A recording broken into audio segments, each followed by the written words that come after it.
It was meant to be one of those completely forgettable errands, the kind that slips quietly into the background of a normal weekday, without leaving any mark on your memory. And yet what happened that afternoon at the pharmacy not only turned a routine prescription pickup into a public confrontation, but also forced me to reflect on how quickly ordinary situations can spiral when perception overrides patience and discomfort is mistaken for danger. I had left work a little earlier than usual because I received a notification that my prescription was ready for pickup, and since the pharmacy was located inside the grocery store, only 10 minutes from my house, I figured I would stop by before heading home, grab the medication, maybe pick up a few essentials, and be back before dinner, completely unaware that the next hour would involve raised voices, public embarrassment, and flashing red and blue lights in the parking lot. The pharmacy itself was moderately busy when I arrived, with a short line extending from the counter, a few elderly customers seated on the small plastic chairs near the blood pressure machine,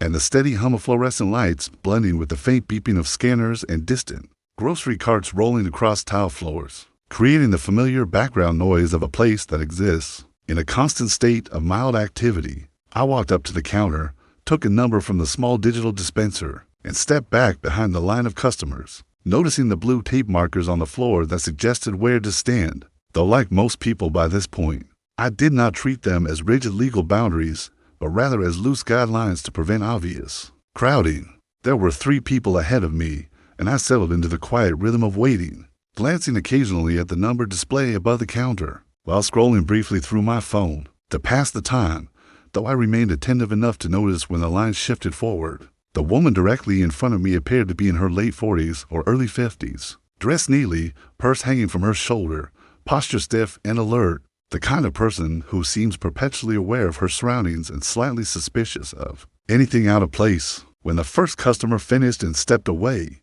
the rest of us naturally moved forward a few steps, closing the gap to keep the line orderly, and I followed suit without much thought, positioning myself what I believed to be a respectful distance behind the woman ahead of me, certainly not brushing against her, not evading her immediate space, just standing in line as people have done in pharmacies for decades. I was not prepared for the abruptness with which she turned around, her eyes sharp and accusatory, scanning me from head to toe as though I had done something far more deliberate than simply advancing in a queue. "Excuse me," she said, her voice firm and edged with irritation. "You're standing too close." For a split second I genuinely thought she might be addressing someone else, but her gaze was fixed directly on me, and I instinctively glanced down at my shoes to gauge the distance between us, realizing that while I was closer than before, there was still clear space separating us, enough that neither of our clothing could possibly touch. "Oh, I'm sorry," I responded immediately, taking a half step back, not because I believed I had violated some invisible boundary,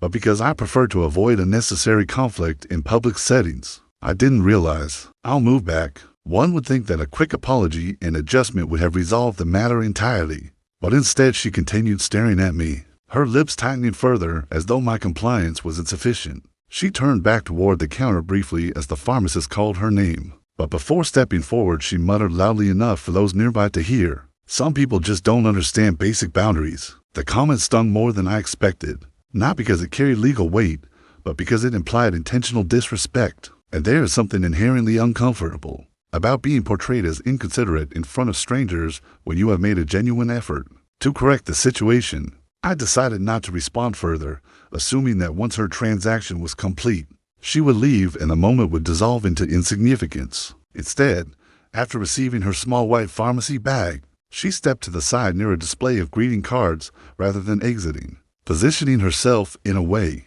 that gave her a clear view of the counter and, more specifically, of me.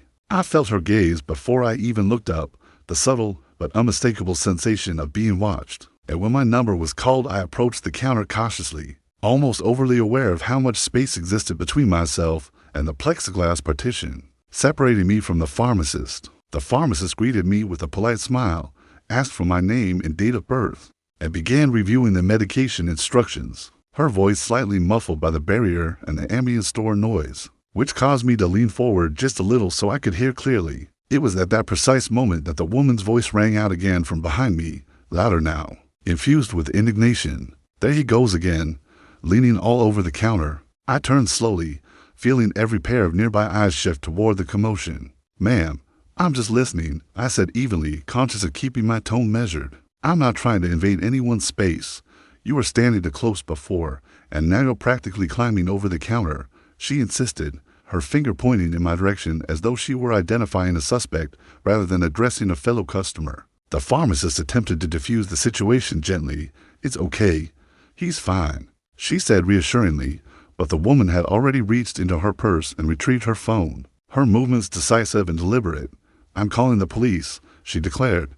This is harassment. The word felt surreal in that context, heavy and disproportionate to the reality unfolding in front of us. And for a brief moment, I wondered whether she would actually follow through, or whether it was simply an attempt to intimidate me into retreating further. But she stepped away toward the store entrance, phone pressed firmly to her ear, describing the situation in urgent tones that painted me as a threat, rather than a customer waiting his turn. I completed my transaction, paid for my prescription, and stood awkwardly near the counter, debating whether to leave immediately or remain until the matter was clarified. Because despite knowing I had done nothing wrong, the idea of walking out while someone was reporting me felt as though it might create suspicion where none was warranted. So I stayed, holding the small pharmacy bag in my hand, feeling the weight of curious glances from other shoppers who were now fully aware that something unusual was happening. When the patrol car arrived less than 15 minutes later, visible through the large glass storefront windows, I felt a wave of disbelief wash over me, because the escalation from "please step back" to uniformed officers responding to a call seemed wildly disproportionate to the circumstances. 2 officers entered calmly, scanning the pharmacy area until the woman gestured toward me with dramatic urgency. "That's him," she said. One officer approached me first, his expression neutral and professional. "Sir, can you tell me what happened?" I explained the sequence of events clearly and concisely, emphasizing that I had apologized and stepped back immediately when asked, that there was no physical contact, no threats, no raised voice on my part, just a misunderstanding over distance. The officer nodded and then turned to the woman, asking straightforward questions. "Did he touch you?" "No." "Did he threaten you?" "No, but he was standing too close." It made me uncomfortable. The officer glanced at the floor markers, the spacing of the counter, and then back at her. "Ma'am, being in line at a pharmacy and stepping forward when the line moves is not a criminal offense. If he complied when you asked him to step back, there's no crime here." Her frustration was evident, her posture stiffening as she attempted to argue that discomfort alone should justify intervention. But the officer remained calm and firm, explaining that personal space can be subjective and that unless there is intentional harassment, refusal to comply, or physical contact, there is nothing law enforcement can act upon. The second officer added gently, "We encourage people to communicate politely and give each other space, but we can't arrest someone for standing in line." The absurdity of the moment hung in the air, thick and awkward, and I stood there feeling both vindicated and deeply embarrassed that something so trivial had required official clarification. Eventually, the officers suggested that everyone move on with their day, and after a few more strained exchanges, they left without taking any action. The woman exited the store shortly afterward, her expression a mixture of indignation and dissatisfaction, clearly unhappy that the outcome had not validated her interpretation of events. I remained for another minute or two, partly to steady myself and partly to ensure no further accusations would follow. And then I walked out into the parking lot, the cool air hitting my face as I exhaled a long breath I hadn't realized I'd been holding. Driving home, I replayed the incident repeatedly in my mind, examining every step I had taken, every inch of distance, every word spoken, trying to determine whether I had overlooked some social cue or boundary.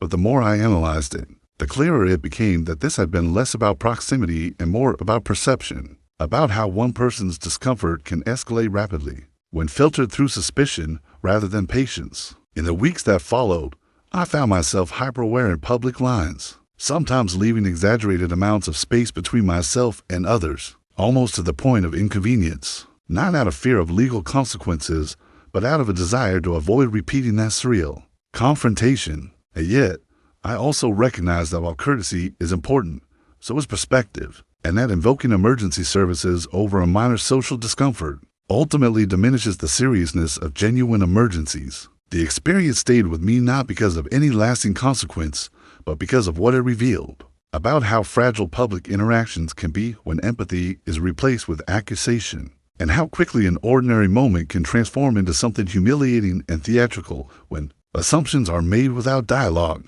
It was a simple errand, a brief exchange, a matter of a few feet on a pharmacy floor, and yet it became a story I now recount with equal parts disbelief and reflection. A reminder that in a world filled with shared spaces, the most powerful tool we have is not authority or accusation, but calm communication and the willingness to grant one another a measure of grace.